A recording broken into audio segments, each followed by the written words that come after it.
Bonjour à toutes et à tous. Donc aujourd'hui, on s'est réunis avec le bureau de la Fédération française de jeux de rôle pour vous présenter un petit peu les projets qu'on va faire et un petit peu où on en est.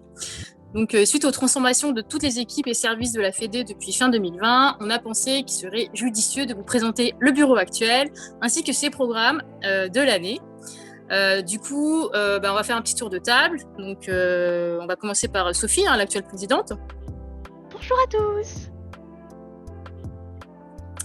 Je te laisse te présenter un petit peu, comme ça pour que les gens te connaissent un peu, pour ceux qui ne te connaissent pas encore.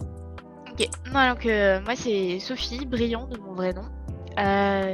Donc j'ai intégré la fédération en 2019 en tant que vice-présidente et sous la présidence de David Robert que vous avez à côté.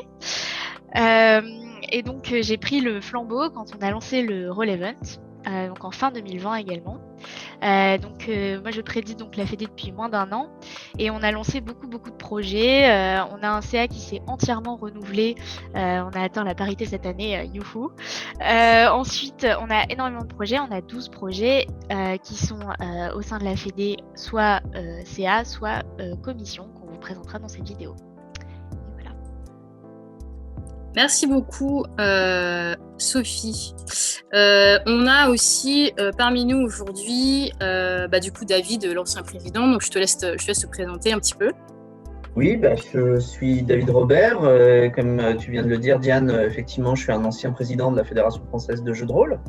Je suis très content que Sophie m'ait succédé et ait pris son tour de présidence. Actuellement, je suis au conseil d'administration et je m'occupe plus particulièrement de l'événement rôliste caritatif francophone Roll Event, dont on a fait la première édition en décembre dernier et dont on va essayer de faire, et on va sûrement réussir à faire la prochaine édition en novembre 2021. Et du coup, tu es présent ce soir pour nous parler un petit peu de ça tout à l'heure. Alors, on a Anne-Laure aussi, donc trésorière, c'est ça, si je ne me trompe pas. Je te laisse un petit peu te présenter. Bonjour tout le monde. Donc moi, je suis un petit peu l'OVNI du CIA. Donc, je suis là pour prêter main forte à toute l'équipe sur la partie financière. Donc, c'est moi qui reçois vos adhésions et qui encaisse et du coup suit tous les comptes de l'association. Et on a Anne-Sophie, secrétaire de l'association. Je laisse te présenter. Bonjour tout le monde. Alors moi je suis l'acolyte de l'OVNI trésorière parce que je ne viens pas non plus du monde du jeu de rôle et j'ai été joyeusement baignée dans ce monde-là grâce à l'événement Roll Event de décembre de l'année dernière et maintenant je suis secrétaire de l'association et j'apprends en même temps à connaître le monde du jeu de rôle. Merci beaucoup en tout cas pour cette présentation. On va fermer les présentations avec du coup moi qui anime cette table ce soir. Pour ma part, je fais partie du CA depuis fin 2020 et je suis chargée de communication et de projet. Et j'ai connu la FFJDR par David Robert qui m'avait invité à différents festivals pour faire jouer mon jeu Corpus Genesis que j'ai écrit en 2011, ce qui est un jeu transmédia que je fais toujours jouer d'ailleurs. Et puis à côté de ça, je suis consultante en créativité et innovation et j'utilise beaucoup le JDR dans mon travail du coup pour gamifier des parcours pédagogiques, thérapie, etc. Et c'est cette partie-là qui me tient à cœur et on va parler justement de projets qui sortent un peu du pur cadre loisir par rapport au JDR ce soir. Et du coup, vous verrez un petit peu tous les projets qu'on a mis en place qui sont dans le champ d'innovation, on va dire. À ce titre, je vais laisser Sophie parler de recrutement parce que qui dit projet dit besoin de main forte. Donc, je vais te laisser un petit peu décrire les 5 postes à pourvoir bientôt. Donc au sein du CA, donc le conseil d'administration au sein d'une assoce, juste pour rappel, c'est ceux qui donc sont un peu les guardians de l'association. Ils vont être des représentants des valeurs de cette association.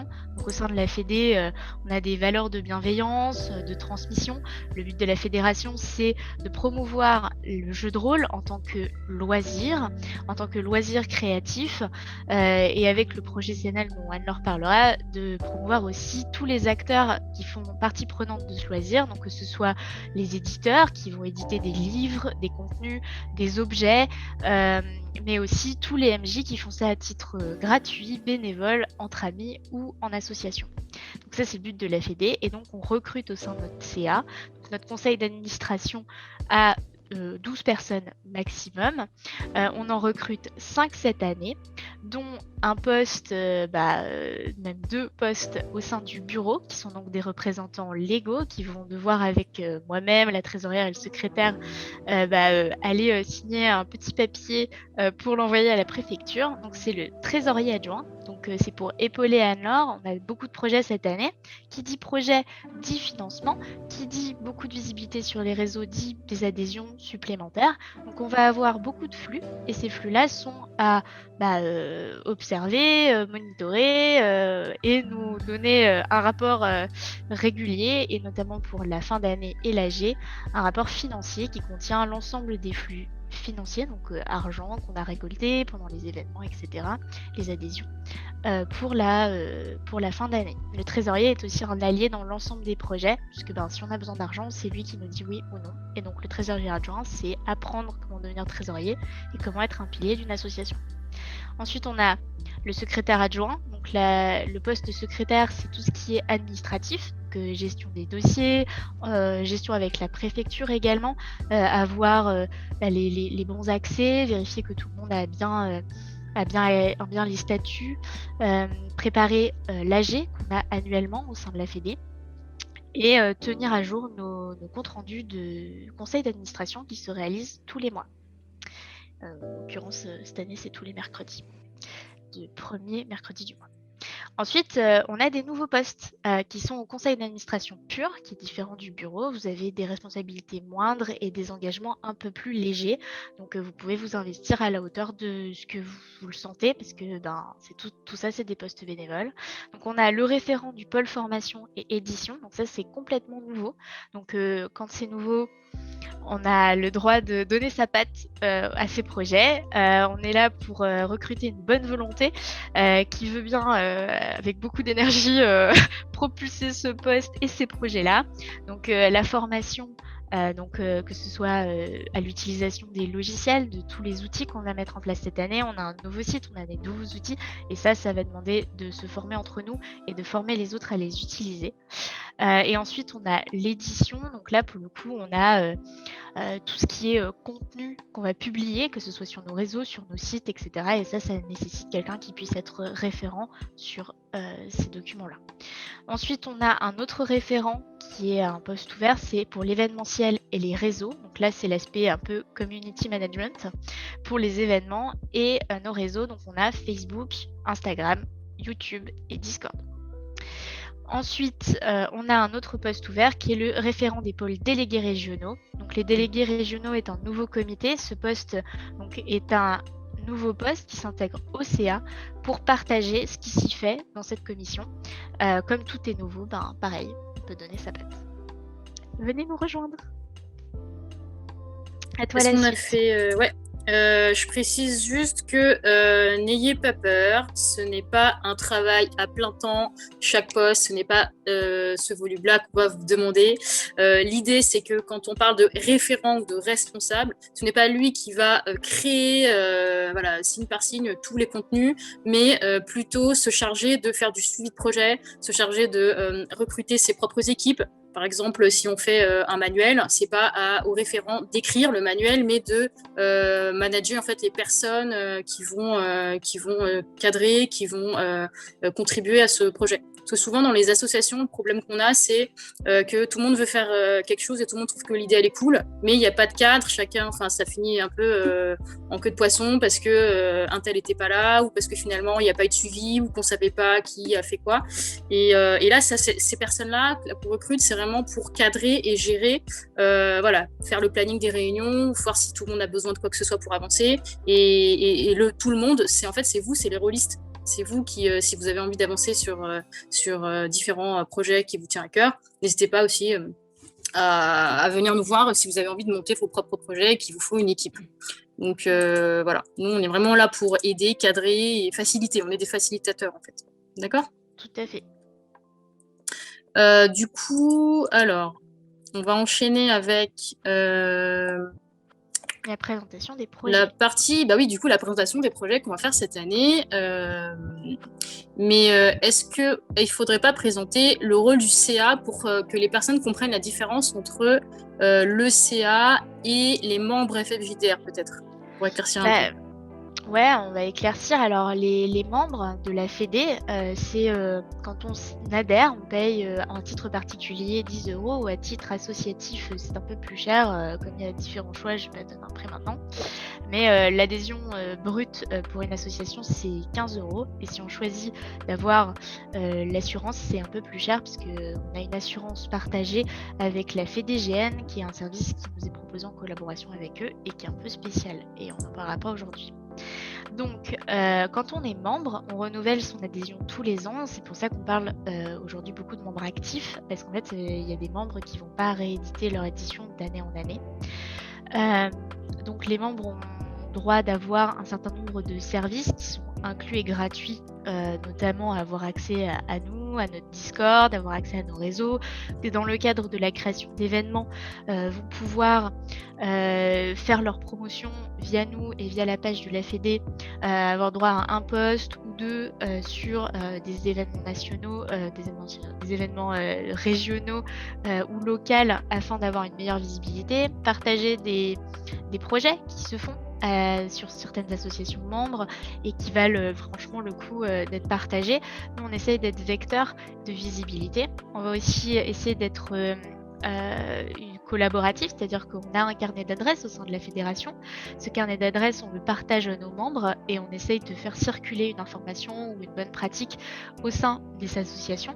On a aussi une valeur de conseil. On a 2-3 membres au sein de la Fédé et notamment un membre éminent du CA qui sont spécialisés juridiques et qui peuvent aider des associations soit à se monter, soit obtenir des locaux à titre gratuit, répondre aux questions sur tout ce qui est administratif, préfecture, toutes ces questions qui vous empêchent peut-être de créer votre association, mais qui finalement, nous au sein de la Fédé, on souhaite que des nombreuses associations soient créées, vivent à titre national et on fait tout pour vous aider.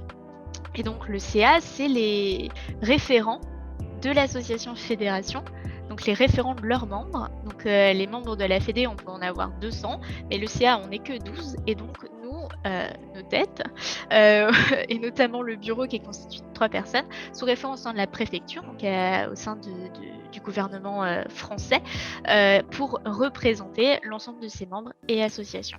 Et donc le CA se réunit régulièrement pour savoir ce qu'on fait, avec quels moyens, qui, comment, etc. et pouvoir rendre compte à l'ensemble des membres et au gouvernement si c'est demandé. Voilà pour le CA. Ok, écoute, c'est très clair. J'espère que tout le monde verra bien la différence entre le bureau, le CA et les membres de manière générale. Je voudrais inviter David, donc ex-président, de nous parler d'un projet qu'on a mis en place fin 2020 et qu'on souhaiterait développer du coup les années à venir, qui s'appelle Relevant. Oui, Relevant, c'est un projet auquel tu as beaucoup participé, Diane. Je te remercie parce que tu as fait vraiment beaucoup pour que ça puisse être une belle réussite, ce premier Relevant. Donc, c'était un petit peu avant Noël dernier, en décembre 2020. L'idée, c'est de proposer un événement caritatif, puisque c'est pour des bénéficiaires qui sont des associations qui interviennent dans le domaine du soin, pour essayer d'améliorer un petit peu, si c'est possible, la vie des gens qui sont hospitalisés, souvent en longue durée, des enfants, des personnes âgées, en utilisant des moyens ludiques. On travaille beaucoup avec les jeux pour cette médiation, donc une médiation ludique en milieu hospitalier. Il y a donc en France les Blues Roses, avec en 2020 donc un partenariat avec les Blues Roses de Rennes, du centre de la ville de Rennes. Et puis, comme c'est un événement francophone, on avait l'année dernière un pôle suisse qui avait pour bénéficiaire la fondation Théodora, qui est une fondation suisse qui a à peu près les mêmes objets que les Blues Roses en France. En 2021, vont nous rejoindre le Benelux, ça c'est maintenant sûr, donc la Belgique et le Luxembourg. Et puis, on espère arriver à avoir aussi une collaboration avec nos amis québécois, de sorte qu'on pourra proposer une programmation non-stop de parties de jeux de rôle, de conférences, d'animations, etc. Sur 48 heures glissantes, du vendredi midi jusqu'au dimanche midi, vers la mi-novembre. On a pu voir cette année que ça permettait de mettre en valeur beaucoup d'initiatives ludiques, médiatiques, des podcasts, des actual plays, donc des parties filmées. Et puis aussi tout un tas de gens qui avaient des idées à proposer dans leur club, dans leur association, et qui se sont fédérés pour permettre de recueillir des dons pour nos bénéficiaires. Ça a été vraiment apprécié. On a pu le voir récemment au niveau des Blues Roses. Ça leur a permis vraiment de trouver un peu de retrouver un peu de marge de manœuvre, parce que les temps sont difficiles pour tout le monde et que leurs subventions ont tendance à se restreindre et leurs coûts à augmenter, parce qu'avec le Covid, il y a de nouvelles contraintes. Donc c'est joindre l'utile à l'agréable. C'est à la fois des moments ludiques, des moments de plaisir partagé, de la convivialité en ligne pour le moment, puisqu'on le fait en distanciel pour le moment, mais de la convivialité réelle. Et puis aussi apprendre des choses, découvrir des pratiques ludiques, découvrir de nouveaux jeux de rôle, rencontrer des auteurs, poser ses questions aux créateurs de jeux, etc. Donc c'est tout ce qu'on peut trouver habituellement sur une convention de jeux de rôle, et même peut-être une dimension supplémentaire, puisqu'on peut participer, que l'on soit au Québec, en Belgique, en Suisse. On s'affranchit des contraintes, des frontières et de la distance. Merci beaucoup pour cette explication détaillée. Alors, je voudrais enchaîner sur quelque chose qui date un peu, le fameux site internet de la fédération qui fait parler de lui par son âge. Et comme toute chose a une fin, la technologie de ce site est devenue un peu obsolète. Donc, on aimerait réunir des équipes pour pouvoir faire un nouveau site internet. Pour le moment, on est en train de travailler à une version vitrine toute simple où vous aurez les liens qui permettent de rassembler tous les accès aux plateformes FFJDR, donc on a un nouveau forum qui étudie la technologie discourse, qui vous permettra de pouvoir interagir sur des données qui permettent de voter des sujets spécifiques, parce que sur le Discord, ce sont des conversations qui se perdent un peu dans le fil, alors que sur Discourse, on peut les retrouver par mots-clés sur des sujets précis. Surtout pour les votes, en tout cas, on va utiliser ce forum pour pouvoir vous faire voter pour toutes les élections générales. Donc c'est important, il faut que vous ouvriez un compte dessus, ça vous permet d'avoir accès à ces informations.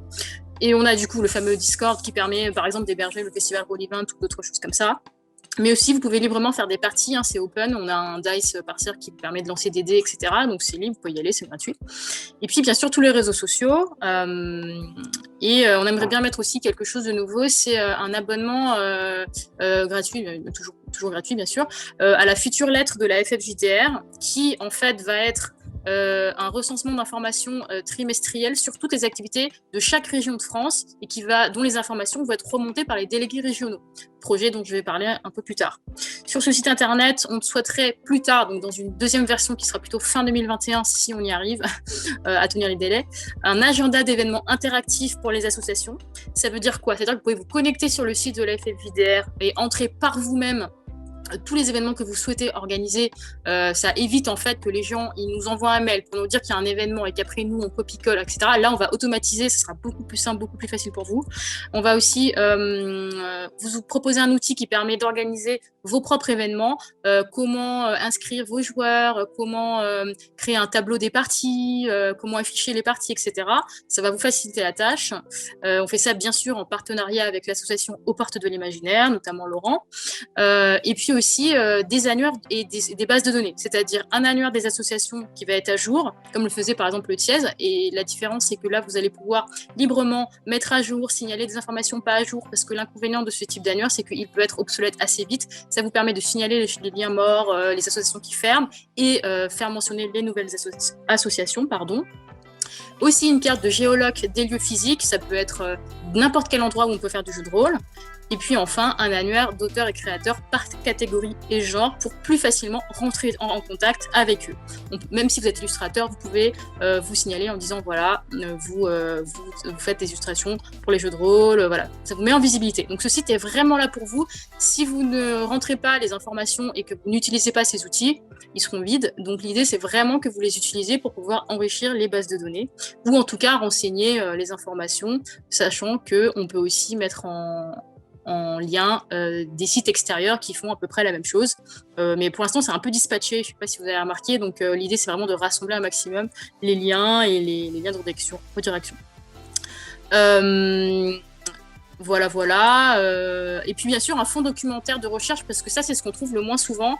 Un accès pour les chercheurs et universitaires, notamment la publication de mémoires, des articles de réflexion, de thèse, d'articles de recherche, résultats de sondages et d'audits, et aussi des ouvrages édités à propos du JDR hors jeu de rôle en eux-mêmes. Ça, c'est intéressant. Donc voilà pour le site internet, je ferme la parenthèse. Si vous êtes éditeur de site internet, que vous avez envie de former à WordPress, de nous aider, de vous former à WordPress, parce qu'on propose aussi des formations WordPress, ou alors que vous avez tout simplement envie d'écrire des articles ou tenir une rubrique d'infos sur le site internet, il n'y a pas de souci.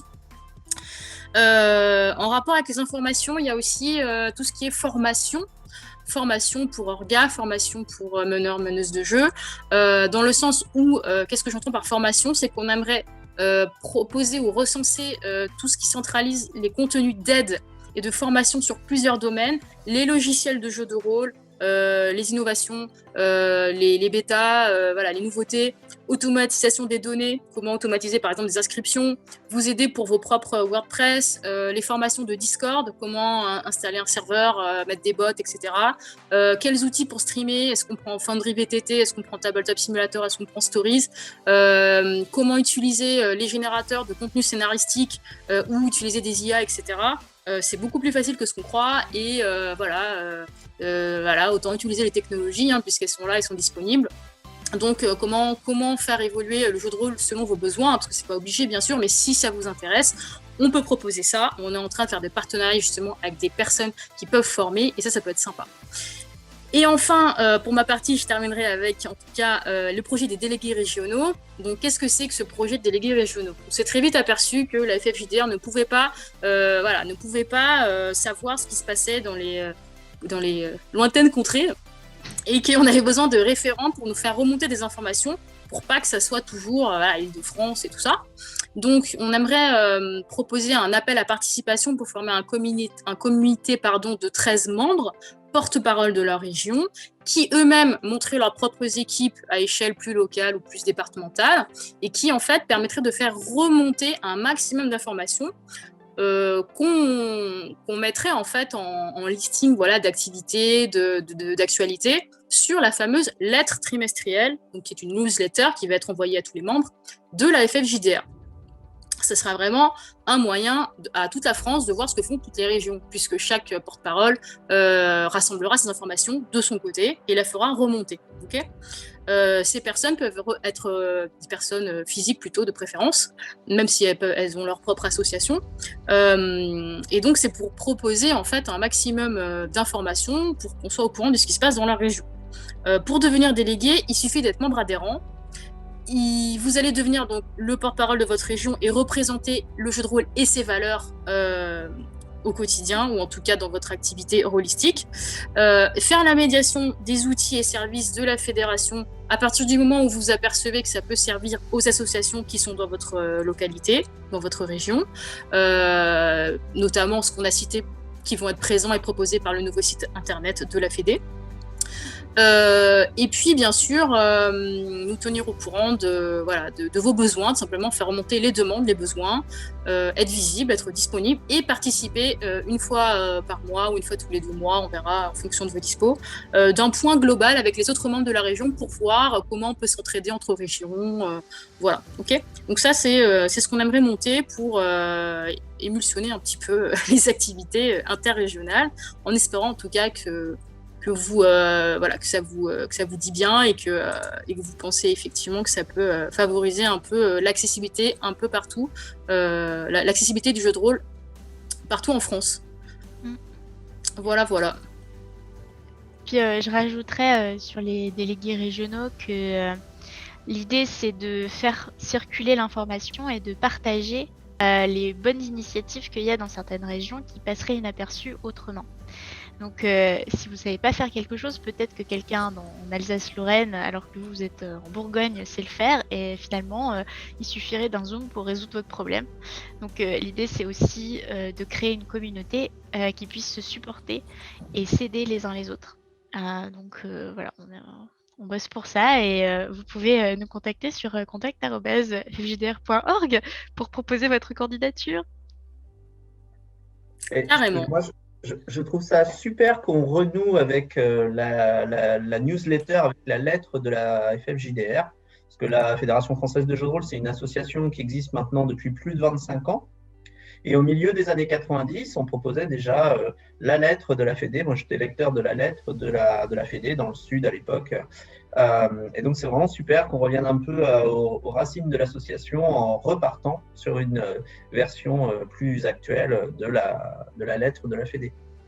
Sous réserve qu'on trouve des rédacteurs, les personnes qui nous remontent les infos, parce qu'on ne peut rien faire sans vous. Encore une fois, c'est important. Cette vidéo là qu'on fait ce soir, c'est pas du tout pour essayer de briller en société, pas du tout, parce que ça nous demande du travail, ça nous demande de l'organisation. On s'est engagé dans beaucoup de projets, on est bénévole, on fait ça sur notre temps libre, donc on fait pas du tout ça pour la gloire. C'est hyper important que vous compreniez que si vous voulez que la FFJDR soit à l'image, une image qui vous parle, qui vous est utile.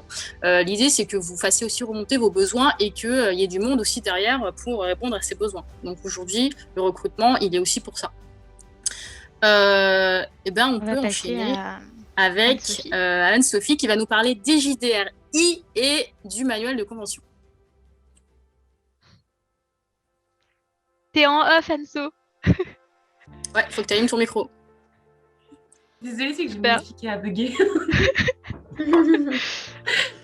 Donc, le projet JDR-III, donc c'est pour les jeux de rôle innovants, inconnus et inclusifs. Donc, la FFJDR souhaite lancer un appel à participation pour 2021 pour créer une nouvelle série d'émissions nomades, dans le sens où ce n'est pas la FFJDR qui va faire ces émissions-là, mais va s'inviter dans les chaînes YouTube, Discord, dans différents types de supports de médias, de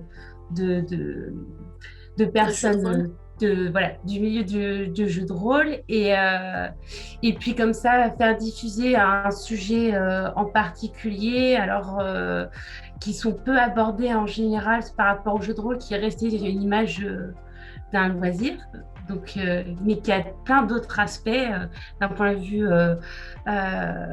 ludique, sur la mixité, sur l'égalité pour tous, l'accessibilité, sur des sujets culturels, scientifiques. Et ça permet aussi de favoriser le développement personnel ou professionnel, donc montrer le jeu de rôle sous toutes ses facettes.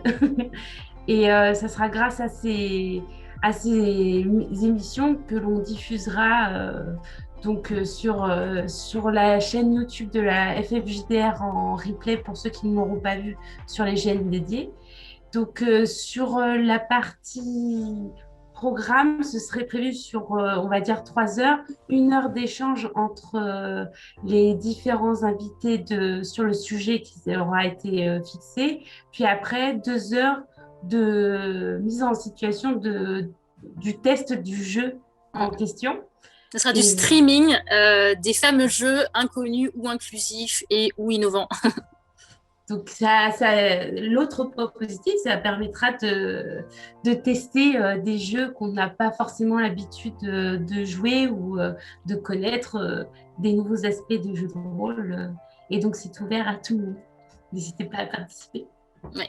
Surtout qu'on pourra aussi inviter des Twitchers, des streamers pour héberger sur leur chaîne les fameuses heures de test de jeu pour les faire connaître. Donc ça, c'est aussi cool parce que c'est vraiment mettre en avant les médias, on va dire contemporains, enfin récents, nouveaux, qui hébergent avec ces nouvelles technologies et que le jeu de rôle finalement est assez protéiforme.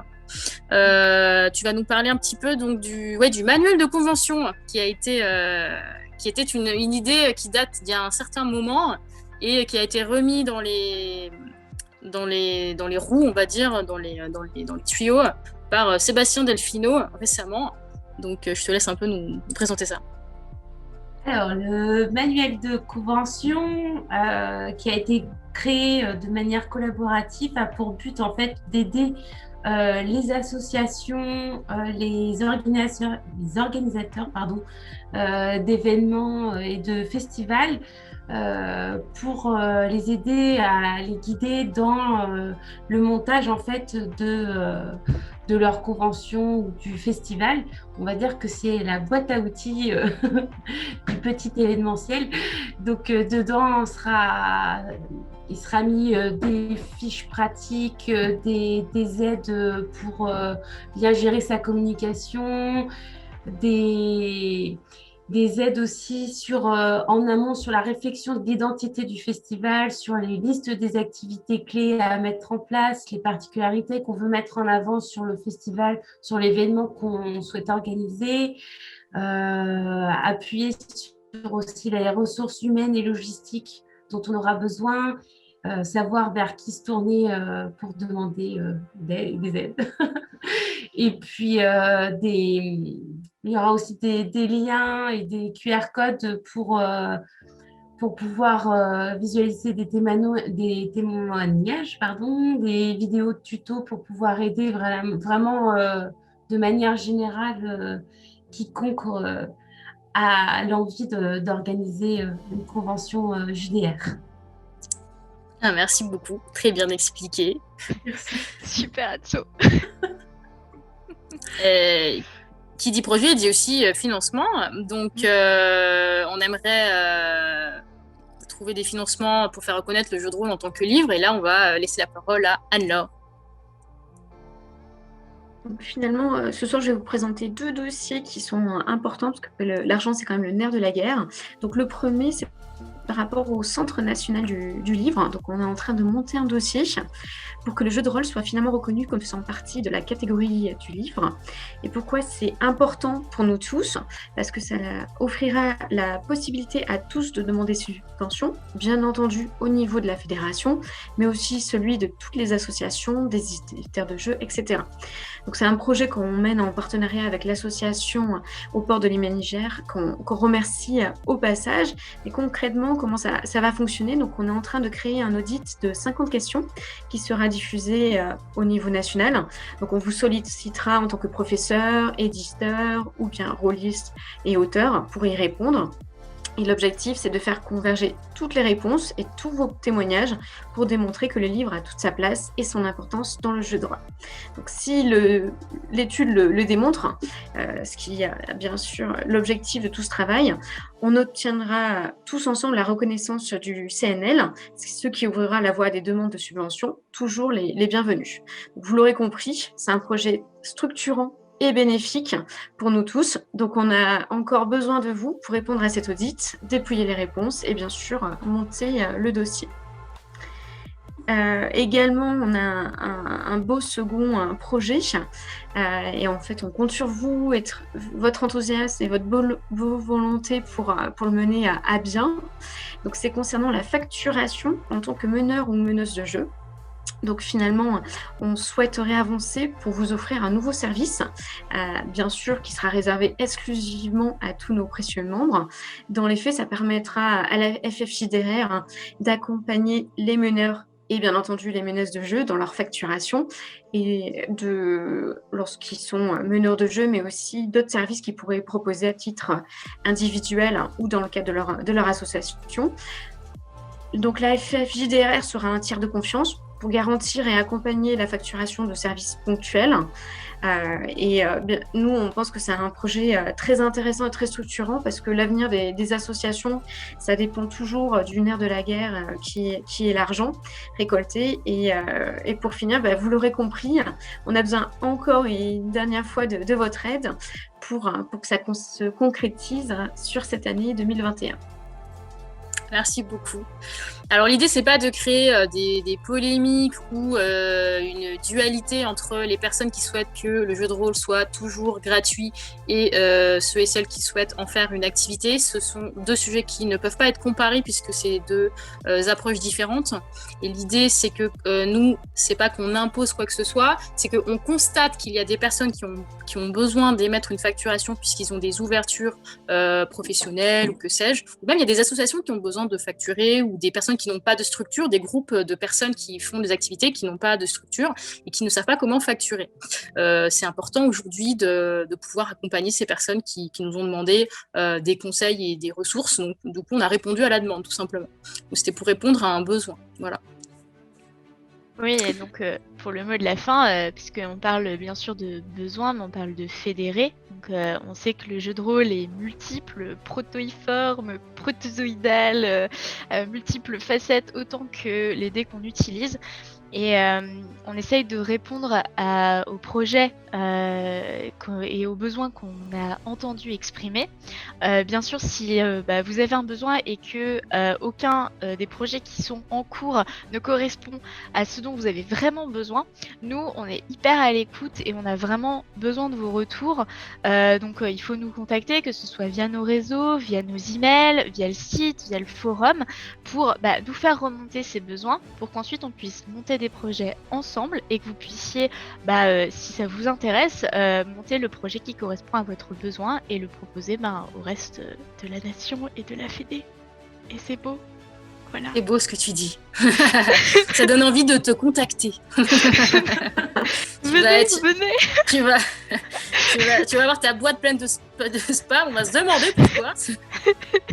Vous inquiétez pas, je vous spammerai en retour. Le transfert, c'est génial. Bon, en tout cas, merci beaucoup de nous avoir écoutés. Si vous avez besoin de quoi que ce soit, n'hésitez pas à nous contacter. contact@ffjdr.org. Vous avez accès sur notre site internet ffjdr.org. Voilà, si vous tapez ffjdr, de toute manière, sur les réseaux sociaux, vous finissez par tomber sur les pages correspondantes. Et n'hésitez pas à nous suivre pour être au courant, réagir et intervenir au fil des actualités. Merci beaucoup. Merci. À bientôt. Merci à vous. Bonne soirée.